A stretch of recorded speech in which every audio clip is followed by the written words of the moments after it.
আমাদেরকে আল্লাহ রাব্বুল আলামিন তার রহমত থেকে নিরাশ হতে বারণ করছেন। যে যত পাপ করেছে জীবনে, যদি একটা বার কেউ যদি আল্লাহ পাককে মন থেকে ডাকে, চোখ দিয়ে ঝরঝর করে পানি পড়ে, আল্লাহ পাককে বলে, সেজদায় গিয়ে পড়ে আল্লাহকে বলে রব্বিক ফিরলি, আল্লাহ আমাকে মাফ করে দাও, তার মনের মধ্যে যদি সততা থাকে, মন থেকে যদি সেই কথাটা বলে থাকে, আল্লাহ পাক শুধু তাকে ক্ষমাই করবেন না, তার সমস্ত গুনাহগুলোকে আল্লাহ নেকি দিয়ে পরিবর্তন করে দিয়েছে। একটা হাদিস পড়ছিলাম, নবী করিম সাল্লাল্লাহু আলাইহি ওয়াসাল্লাম তিনি বলছেন যে লাম্মা কাদাল্লাহুল খালক, যখন আল্লাহ রাব্বুল আলামিন এই মহাবিশ্ব সৃষ্টি করেন, তখন আল্লাহ রাব্বুল আলামিন কাতাবা কিতাবান, একটা কিতাব লিখেছেন, একটা কিতাব আছে আল্লাহর কাছে। কাতাবা কিতাবান ফাহুয়া ইনদাহু ফাওকাল আরশ, যেই কিতাবটা আল্লাহর নিজের কাছে আছে আরশের উপরে, সেখানে আল্লাহ পাক লিখে রেখেছেন। কি লিখেছেন? ইন্না রাহমাতি সাবাকাত গদাবি, প্রতিটা ক্ষেত্রেই আমার রহমত, আমার দয়া, আমার করুণা আমার গজবকে পরাজিত করেছে। মানে আল্লাহ রাব্বুল আলামিনের গজব এর উপরে আল্লাহ পাকের রহমত অবস্থান করছে। জীবনের কোনো ক্ষেত্রে হতাশ হওয়ার কোনো সুযোগ নাই। আজকে পারিবারিক ভাঙন বলেন, ব্যক্তি পর্যায়ের আত্মিক ধ্বংসই বলেন, সমাজের বিপর্যয় বলেন, যাই বলেন, পিছনে একটা বড় কারণ আছে। সেটা হলো আল্লাহ থেকে দূরে থাকা মানুষ, আল্লাহ থেকে হতাশ হয়ে যাওয়া। আর এই কাজটা শয়তান করিয়েছে মানুষকে আল্লাহ থেকে দূরে সরানোর জন্য। কিন্তু আল্লাহ রাব্বুল আলামিনের কাছে কেউ যদি যেতে চায়, মন থেকে যদি আল্লাহকে একটা বারও ডাকে, আল্লাহ পাক এক ডাকের মাধ্যমেও তার গুনাহ মাফ করতে পারে। দুজন ব্যক্তির ঘটনা পড়লাম। একজন ব্যক্তি প্রচন্ড রকম আবেদ, প্রচুর ইবাদত করে। আপনারা জানেন ইবলিসও কিন্তু আবেদ ছিল, ইবলিস কিন্তু প্রচুর ইবাদত করেছে। এখন ওই ব্যক্তির একজন বন্ধু ছিল, এটা বানু ইসরাঈলের ঘটনা। তো সেই বন্ধু পাপী ছিল, বিভিন্ন কবিরা গুনাহ করত। আর এই আবেদ ব্যক্তি বারবার তাকে নসিহত করত, গুনাহ ছেড়ে দাও, তুমি পাপ করছো, গুনাহ ছেড়ে দাও। তখন সেই ব্যক্তি যে পাপ করছে সে বলতো যে আল্লাহ কি তোমাকে আমার রক্ষক বানিয়েছেন? আল্লাহ কি তোমাকে আমার উপর দারোগা বানিয়েছেন? আমাকে আল্লাহর হাতে ছেড়ে দাও, আমাকে নসিহত করতে শোনা। একদিন এই আবেদ ব্যক্তি তার বন্ধুকে একটা জঘন্য পাপ করতে দেখলো, এমন একটা পাপ যেটা দেখে তার মনে ধারণা আসলো এটা চরম জঘন্য একটা কাজ। তখন সে মুখ ফুসকে বলে ফেলল যে আল্লাহ তোকে আর মাফ করবে না, আল্লাহ তোকে জান্নাত দিবে না। আল্লাহ রাব্বুল আলামিন মালাকুল মউতকে এই দুজনের কাছে পাঠালেন, দুজনের রূহকে কবজ করা হলো। এবার আল্লাহ পাক তার সামনে তাদেরকে উপস্থাপন করে বললেন যে তোমাকে আমার রহমত সম্পর্কে কে গ্যারান্টি দিয়েছে যে আমি কাউকে রহমত করব কি করব না? যাও, আমি তোমাকে জাহান্নামে পাঠালাম, ওই ব্যক্তি যে আমার রহমত প্রত্যাশা করেছে আমি তাকে জান্নাত দিয়ে দিলাম। দেখুন, এই হাদিসটা শুনলে মনে হয় বাহ্যিক হয়তোবা মুখের একটা কথার কারণেই সে জাহান্নামে চলে গেল। আসলে বিষয়টা এমন নয়। বিষয়টা আমি আপনাকে বোঝাচ্ছি। বিষয়টা হচ্ছে ইবলিসের মতো। ইবলিস কিন্তু শুধু মন থেকেই বলেনি যে খলাকতানি মিন নার ওয়া খলাকতাহু মিন তিন, আমি কেন তাকে সিজদা করব আদমকে? আদম তো মাটির তৈরি আর আমি তো আগুনের তৈরি। এটা ইবলিসের শুধু মৌখিক স্টেটমেন্ট ছিল না, কারণ কি ছিল? আবা ওয়াস্তাকবার, সে উদ্ধত হয়েছিল, অহংকার প্রদর্শন করেছিল। ভিতর থেকে ইন্টারনালি সে অহংকারী ছিল, সে আন্ডারএস্টিমেট করে কথাটা বলেছে, শুধু মৌখিকভাবে বলে নাই। কিন্তু ঠিক এই ব্যক্তির ঘটনা এমনই, সে মন থেকে অহংকারী হয়ে উঠেছিল, যদিও বা সে আবেদ ছিল। এখানে আমরা যারা প্র্যাকটিসিং মুসলিম হওয়ার চেষ্টা করছি, আমাদের জন্য এখানে নিদর্শন আছে। অচক্ষ নামাজ পড়েই ভেবে বসবেন না যে অনেক কিছু করে ফেলছে, এক চিল্লা দিয়ে মনে করে ফেলবেন না যে দিনের জন্য অনেক কিছু করে ফেলছে। একটা হজ করেছেন, ওমরা করেছেন, সিয়াম রেখেছেন, দিনের জন্য দান সদকা করেছেন, একটা মাদ্রাসা মসজিদ করেছেন, ভেবে বসবেন না আপনি সব অনেক কিছু করে ফেলেছেন এবং অন্যরা সব ককরোচ তেলাপোকা, ওরা জাহান্নামে যাবে, এমনটা মনে করবেন। জানি না আমরা যে কার আমলের কতটুকু আল্লাহর কাছে কবুল হচ্ছে। তো এখানে এই ব্যক্তির সমস্যা ছিল এই, সে নিজের আমলটাকে অনেক ভারী মনে করছিল এবং সে স্টেটমেন্ট দিয়ে ফেললো যে তোকে আল্লাহ পাক মাফ করবে না।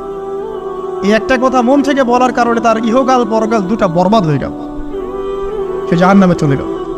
ঠিক আরেক ব্যক্তির ঘটনা আছে এমন, এগুলো সবগুলো রেফারেন্স আছে। এক ব্যক্তি প্রচুর ইবাদত করত, আল্লাহ পাক তার ইবাদত করার জন্যে পাহাড়ের চূড়ায় একটা সুন্দর ব্যবস্থাও করে দিয়েছিলেন। সেখানে ডালিম গাছ হতো, ঝর্ণা আসতো, খাবারের কোনো অভাব নাই। হাদিসে এসেছে 500 বছর সে ইবাদত করেছে। কত বছর? কিয়ামতের মাঠে এই ব্যক্তির অবস্থা এমন হবে, তাকে জান্নাতে প্রবেশ করানোর জন্য নিয়ে যেতে বলা হবে। যাও আমার রহমতে জান্নাতে চলে যাও। আল্লাহ পাক তাকে এই কথাটা বলবেন। কিন্তু এই ব্যক্তি বলবে আমার আমলের কারণে, আল্লাহ পাক বলবেন আমার রহমতে জান্নাতে চলে যাও। ব্যক্তি বলবে আমার আমলের কারণে। আল্লাহ রাব্বুল আলামিন তখন তাকে দেওয়া সমস্ত নেয়ামতগুলোকে এক পাল্লায় করবেন, আর তার সমস্ত আমলকে আরেক পাল্লায় করবেন। তারপর দেখা যাবে আল্লাহর সমস্ত নেয়ামত তার একটা চোখের সমান হয় নাই। কথা কি বুঝতে পারছেন? একটা চোখের যে নেয়ামত আল্লাহ পাকের, সমস্ত আমল ও 500 বছরের ইবাদত এতটুকু হয়নি। তারপর তাকে বলা হবে ওকে জাহান্নামে নিয়ে যাও। এবার জাহান্নামে যাওয়ার সময় সে বলবে আল্লাহ তোমার রহমতে আমাকে মাফ করে দাও।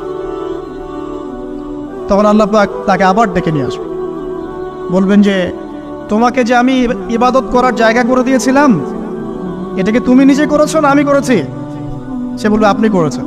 তোমাকে যে আমি সৃষ্টি করেছিলাম তখন কি তুমি কোনো আমল করেছিলে? বলবে না। তাহলে তোমাকে যে সৃষ্টি করেছি আমি, এটা কি তোমার আমলের কারণে? না। তোমাকে সারা দুনিয়াতে এত নিয়ামত দিয়েছি, এটা কি তোমার আমলের কারণে? সে বলবে না। তখন তাকে জান্নাতে প্রবেশ করানো হবে। কিয়ামতের মাঠে এমন অনেক ঘটনা ঘটবে যেটা আমাদের চিন্তার বাইরে। আরেকজন ব্যক্তিকে ডেকে আনা হবে, যে ব্যক্তি একটা দুটা নয় বরং 100টা খুন করেছে। সে 99 জন মানুষকে হত্যা করার পর ফতোয়া খুঁজে বেড়াচ্ছিল যে আমার তওবা কবুল হবে কিনা। একজন আবেদের কাছে গিয়েছে। আবেদ আর আলেম কিন্তু এক জিনিস না। আবেদ মানে যে প্রচুর ইবাদত করে, তার জ্ঞান কম, সে শুধু জানে কিভাবে ইবাদত করতে হয়। আলেম হচ্ছে সে যে শরীয়তের গভীর জ্ঞান জানে, আবার ইবাদতও করে। আবার যারা জ্ঞান আছে আমল নাই, সেও কিন্তু প্রকৃত আলেম না। প্রচুর জ্ঞান আছে কিন্তু জ্ঞান অনুযায়ী আমল করে না, সেও কিন্তু প্রকৃত আলেম নন। এবার আসেন, তো এই আবেদের কাছে গিয়ে সে বলছে আমার কি ক্ষমা হবে? আমি 99টা খুন করেছি। সে বলল তোমার আবার ক্ষমা? তোমার ক্ষমা নাই। তখন এই ব্যক্তি এই আবেদকে হত্যা করে 100টা খুন পূর্ণ করলো, ওকেও সে মেরে ফেলছে। আমার ক্ষমাই হবে না তো তোর বেঁচে থাকার কি দরকার, তুইও মর। কি বুঝতে পারলেন? বর্তমান বিশ্বের উগ্র মাথার পলিটিশিয়ানদের মতো অবস্থা। আমার দেশের সমস্যা, তোর দেশ পারমাণবিক বোমের উড়াই দিব, মানে এরকম একটা অবস্থা। তো আল্লাহ রাব্বুল আলামিন এই ব্যক্তির মধ্যে একটা চেতনা তৈরি করলেন যে আমাকে তওবা করতে হবে। সে তখন সার্চ করতে লাগলো আরো কোনো আলেম আছে কিনা। এরপর অনেক দূরে একজন আলেমের সন্ধান পাওয়া গেল। সে সেখানে গেল, তাকে গিয়ে বলল আমার কি ক্ষমা হবে? সে আলেম তাকে বলল হ্যাঁ তোমারও ক্ষমা হতে পারে, যাও তুমি ইস্তেগফার করো এবং এই এলাকা থেকে অন্য এলাকায় চলে যাও। মানে যে এলাকায় তুমি অনেক দিন ছিলে, যেখানে তুমি অনেক পাপ কাজ করেছো, এখানে থাকার দরকার নাই। তওবা করে তুমি অন্য কোথাও চলে যাও, নতুন একটা জীবন শুরু করো। এখানে থাকলে হবে কি, তোমার স্মৃতিগুলো তোমাকে তাড়িয়ে বেড়াবে এবং মানুষ তোমাকে খারাপ নজরে দেখতেই থাকবে, তুমি তখন কষ্ট পাবে। এই জন্য তুমি চলে যাও। তো চলে যেতে যেতে সে রাস্তায় ইন্তেকাল করে। এবার তার রূহ নিবে কে? এই জন্য দুদল ফেরেশতা আসছেন, জান্নাতি এবং জাহান্নামী। তাদের মধ্যে বাক বিতর্ডা হচ্ছে কে রূহ নিয়ে যাবে। তো জাহান্নামের ফেরেশতারা বলছেন সে এতগুলো খুন করেছে, তার রূহটা আমরা নিব। আর জান্নাতি ফেরেশতারা বলছেন না, সে তওবা করতে এসেছিল, অতএব সে আল্লাহর অভিমুখী হয়েছে, তার রূহটা আমরা নিব। আল্লাহ পাক এখানে একটা কৌশল করলেন। আল্লাহ পাক ফেরেশতাদেরকে বললেন তোমরা রাস্তাটাকে পরিমাপ করে দেখো, যেদিকে যাচ্ছিল তার পরিমাপ বেশি নাকি যেখান থেকে এসেছে ওর পরিমাণ বেশি। আল্লাহ পাক জমিনকে আদেশ করলেন হে জমিন তুমি প্রশস্ত হয়ে যাও। এবার পরিমাপ করে দেখা গেল সে তওবার দিকে আসছিল এর পরিমাণটা বেশি। এই একটা কাজের ওসিলা আল্লাহ পাক তাকে মাফ করে দিলেন। মনে রাখবেন, এটা মৌখিক বিষয় ছিল না, সে মন থেকে, ভিতর থেকে কিন্তু সে আল্লাহর প্রতি অনুগত হয়েছিল। এই মনের বিষয়টা আল্লাহ ছাড়া কেউ জানে না। আপনি দেখতে পারেন সমাজে অনেকে দাড়ি, টুপি, পাগড়ি, জুব্বা সব লাগিয়ে ঘুরছে, তো বিশ্বাস করেন তাদের মনটা এমনও হতে পারে যে জানোয়ারের চেয়েও কুৎসিত, তেমনও হতে পারে। আবার আপনি দেখবেন সমাজে এমন অনেক মানুষ ঘুরছে যারা হয়তো অনেক পাপে লিপ্ত মনে হচ্ছে, কিন্তু মনের মধ্যে সততা আছে। আর যার মনের মধ্যে সততা আছে, আল্লাহ বা কোনো না কোনো দিন ইনশাআল্লাহ তাকে হেদায়েত দিবে। এটা আমরা আমাদের অভিজ্ঞতা থেকেও দেখেছি। এমন অনেক মানুষকে আমরা দেখেছি যে ড্রাগ অ্যাডিক্টেড ছিল, মিউজিক করেছে, হারাম সম্পর্কের মধ্যে ছিল, নামাজ ঠিক মতো পড়ে নাই, কিন্তু যখনই আল্লাহর কথা আলোচনা হতো দেখতাম সে খুবই শান্তভাবে মন থেকে কথা শুনছে। এই কথা শুনতে শুনতে শুনতে একদিন মাশাআল্লাহ এখন দেখবেন যে চিল্লা দিয়ে বেড়াচ্ছে বিভিন্ন মসজিদে। আল্লাহ হেদায়েত দিয়েছে, সব ছেড়ে দিয়েছে। এরকম মানুষের অভাব নাই কিন্তু সমাজে। তো এখানে আল্লাহ পাকের রহমত বা দয়ার একটা উজ্জ্বল দৃষ্টান্ত দেখতে পারবেন। ঠিক এরকম আরও একটা ঘটনা আছে বনু ইসরাইলের। এক ব্যক্তি এত পাপ করেছে যে শেষে মৃত্যুর সময় সে সন্তানদেরকে ডাকছে, ডেকে বলছে যে আমি যখন মারা যাব আমার লাশটাকে তোমরা কবর দিও না, যদি আল্লাহ পাক আমাকে ধরতে পারেন তাহলে খবর আছে আমার। আর কি করতে হবে? সে বলছে যে আমার দেহটাকে তোমরা পুড়িয়ে ফেলবে, এবং পুড়িয়ে ফেলার পরে ছাইগুলোকে একত্রিত করবা, করে অর্ধেক ছাই সমুদ্রে ভাসিয়ে দিবা, অর্ধেক ছাই বাতাসে উড়িয়ে দিবা। সন্তানরা তাই করলো। মৃত্যুর পর আল্লাহ পাক এই সমুদ্র এবং জমিনকে বাতাসকে আদেশ করলেন যে তোমরা ছাই জড়ো করে দাও। আর মানুষ আর জিন আল্লাহর কথা না শুনলেও এই প্রকৃতি আল্লাহ পাকের কথা শোনে। বিজ্ঞান বলে প্রকৃতি থেকে সব হচ্ছে। কি প্রকৃতি? প্রকৃতি কি, কাকে বলে? মানুষকে আল্লাহর ইবাদতকে বাদ দিয়ে প্রকৃতি পূজায় নিয়ে গেছে। এই পুরো প্রকৃতি আর মহাবিশ্বে এক আল্লাহর ইবাদত করে। কে সৃষ্টি করলো প্রকৃতি? প্রাকৃতিকভাবে হয়েছে সবকিছু বলে, আল্লাহ থেকে হয়েছে বলা যাবে না। বললে আপনি মৌলবাদী হয়ে যাবেন। আল্লাহ শব্দ ইউজ করলে আপনি মৌলবাদী হয়ে যাবেন। ধর্মতাত্ত্বিক শব্দগুলোকে আস্তে আস্তে উঠিয়ে দেওয়া হয়েছে। দেখবেন যুক্তি, বিজ্ঞান, দার্শনিক শব্দগুলোকে আনা হয়েছে। এটাও টেকনিক্যালি করা হয়েছে। কোনো সেকুলার মিডিয়াতে আপনি দেখবেন না ইনশাআল্লাহ বলছে। ইনশাআল্লাহ প্রমাণ করবে যে আপনি আস্তিক না নাস্তিক। তো প্রকৃতিকে আল্লাহ পাক আদেশ করলেন, এই সমুদ্র ছাই জড়ো করো, এই বাতাস ছাই জড়ো করো। তারা ছাই জড়ো করে দিল। এই ব্যক্তিকে বলা হচ্ছে তুমি জীবিত করে আল্লাহ পাক বলছেন তুমি যে এই কাজটা করেছিলে, লিমা ফাআলতা হাদা, তুমি এই কাজটা কেন করেছো? তখন এই ব্যক্তি উত্তর দিচ্ছে, মিন খাশিয়াতিকা ইয়া রাব্বি ওয়া আনতা আ'লাম। হে আল্লাহ, আমি আমার বুঝে যা এসেছে আপনার ভয়েই আমি এই কাজটা করেছি। আর আপনি খুব ভালো করেই জানেন যে আমি আপনার ভয়ে করেছি নাকি অন্য কোনো কারণে করেছি। মানে আপনি আমার মনের কথা জানেন। আল্লাহ পাক তাকে মাফ করে দিলেন। আপনাদেরকে আমি সেই ব্যভিচারী মহিলার কথাও মনে করাই, যে ছিল একজন প্রস্টিটিউট মহিলা, পতিতা, যেটা আমরা বলি সমাজের ভাষায়। যদিও এখন নতুন শব্দ এসেছে সেক্স ওয়ার্কার বা যৌনকর্মী, এবং এগুলোকে আমরা এখন প্রমোট করছি। আমরা এখন অশ্লীলতাকে প্রমোট করছি। এই কথা বলতে আমাদের বুক কাঁপা উচিত নয় যে আমরা এখন অশ্লীলতাকে প্রমোট করছি। আমরা এখন কাপড় খোলার সংস্কৃতির দিকে যাচ্ছি। যে কাপড় খুলে দিয়েছিল ইবলিস। ইবলিস আমাদের বাবা মার কাপড় জান্নাতে খুলে দিয়েছিল, এটা কি জানেন? ফল খাওয়ার পরে এই ফল খেতে কে প্রলুব্ধ করেছে? ইবলিস। গাছের কাছে গিয়ে ফল ভক্ষণ করার পর সর্বপ্রথম আমাদের পিতামাতার গা থেকে কাপড় খুলে পড়ে গেছে। আমাদের পিতামাতাকে মহাবিশ্বে নগ্ন করে দিয়েছে ইবলিস। আর তার অনুসারীরা এই জমিনে আদম সন্তানদেরকে নগ্ন করছে এখন। অতএব এই যে একটা ট্রেন্ড এখন চলছে, দেখবেন হারাম রিলেশনশিপকে মিডিয়ার মধ্য দিয়ে প্রমোট করা হচ্ছে, মনে হয় একটা স্বাভাবিক বিষয়। কোনো বিষয়ই না এটা, যে কেউ জেনাই করতে পারে। জেনা, পর্ন খুব নর্মাল। হালাল ভাবে যদি আপনি বিয়ে শাদী করতে যান তখন সমস্যা হচ্ছে।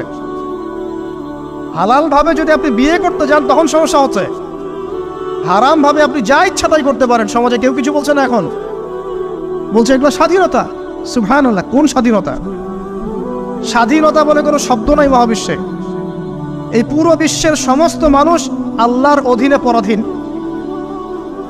এই বিশ্বে যত মানুষ বসবাস করছে এখন, এরা কেউই স্বাধীন নয়, না কেউ স্বাধীন ছিল, না আছে, না থাকবে। সবাই আল্লাহ পাকের দাসত্বের অধীনে পরাধীন। স্বাধীন সেই এই পৃথিবীতে যে ব্যক্তি শয়তানের তাবেদারি করে ও নফসের তাবেদারি করে, ও তো স্বাধীন, যা ইচ্ছা তাই করতে পারে। এই যে অশ্লীলতার প্রমোটিংটা চলছে, এটাকে পারিবারিকভাবে বন্ধ করতে হবে। আল্লাহ পাক আমাদেরকে বোঝার তৌফিক দান করুন। এগুলো যত বাড়বে সমাজে মহামারী আসবে, দেখে নিয়ে মহামারী আসবে, দুর্ভিক্ষ আসবে, সমাজে এমন সব রোগ ব্যাধির জন্ম হবে যেগুলো নামও শোনে নাই মানুষ কখনো, এবং সামনে ভূমিধস অপেক্ষা করছে, এগুলো আসবে। যাই হোক, ওই মহিলা, যে ব্যক্তি একজন যৌনকর্মী ছিল, বা যেটা আমরা বলি ব্যভিচারিণী মহিলা ছিল, একটা কুকুরকে দেখেছে সে পানি পান করার জন্য তৃষ্ণার্ত, সে এটাতে মায়া করে দয়া করে তার মোজাটাকে নামিয়ে এই কূপ থেকে পানি উঠিয়ে কুকুরকে পান করিয়েছে। এই একটা কাজের বদৌলতে আল্লাহ রাব্বুল আলামিন এই ব্যভিচারী মহিলাকে মাফ করে জান্নাত দিয়ে দিয়েছে। হাদিসে এটাও এসেছে, নবী সাল্লাল্লাহু আলাইহি ওয়াসাল্লাম বলেছেন, ইরহামু মান ফিল আরদ, তোমরা সবাই জমিনবাসীর প্রতি রহম করো। জমিনে মুসলিমই থাকতে হবে, তাদের প্রতি রহম করতে হবে এমন নয়, জমিনবাসী যারাই আছে সবার প্রতি রহম করো, জাতি ধর্ম বর্ণ নির্বিশেষে।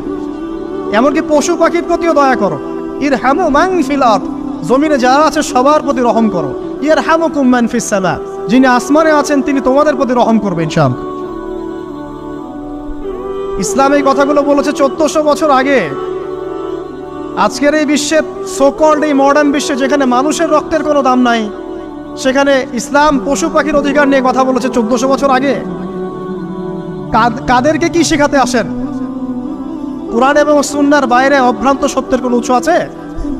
এখানে যা আছে তাই চূড়ান্ত। মানতে চাইলে মানেন, না মানতে চাইলে জাহান্নামে যান, কেউ তো বাধ্য করছে না। লাকুম দীনুকুম ওয়ালিয়া দিন। আল্লাহ পাকের রহমত দেখেন। আরেকটা ঘটনা আছে এমন, একটা বিড়ালকে বেঁধে রেখেছিল এক মহিলা, খাবার দেয় নাই, কষ্ট দিয়েছে। একটা বিড়ালকে খাবার না দিয়ে কষ্ট দেওয়ার কারণে এই মহিলাকে আল্লাহ পাক জাহান্নামে পাঠিয়েছে। এরকম কত ঘটনা আছে, এই ঘটনাগুলো হাদিসের পাতায় বর্ণিত আছে। কোরআনে কি বলছে দেখুন। কোরআনের আমি কয়েকটা পয়েন্ট আপনাদেরকে খালি বলছি, এটা নিয়ে আমি সকালে ভাবছিলাম। আল্লাহ পাক আদম আলাইহিস সালামকে সৃষ্টি করেছেন আমরা সবাই জানি, কিন্তু আল্লাহ পাক সূরা সাদের মধ্যে বলছেন ইবলিসকে, হে ইবলিস, তোমাকে কিসে বারণ করলো আদমকে সিজদা করতে, যে আদমকে আমি নিজের হাত দিয়ে সৃষ্টি করেছি। আল্লাহ রাব্বুল আলামিন যে আমাদেরকে এত যত্ন করে ভালোবেসে সৃষ্টি করেছেন, এটা কি আল্লাহ পাকের দয়ার নিদর্শন নয়? মহাবিশ্বের অন্য কোনো মাখলুক সৃষ্টির ব্যাপারে আল্লাহ পাক বলেন নাই খলাকতু বিয়াদাই, আমি নিজ হাতে তাকে সৃষ্টি করেছি।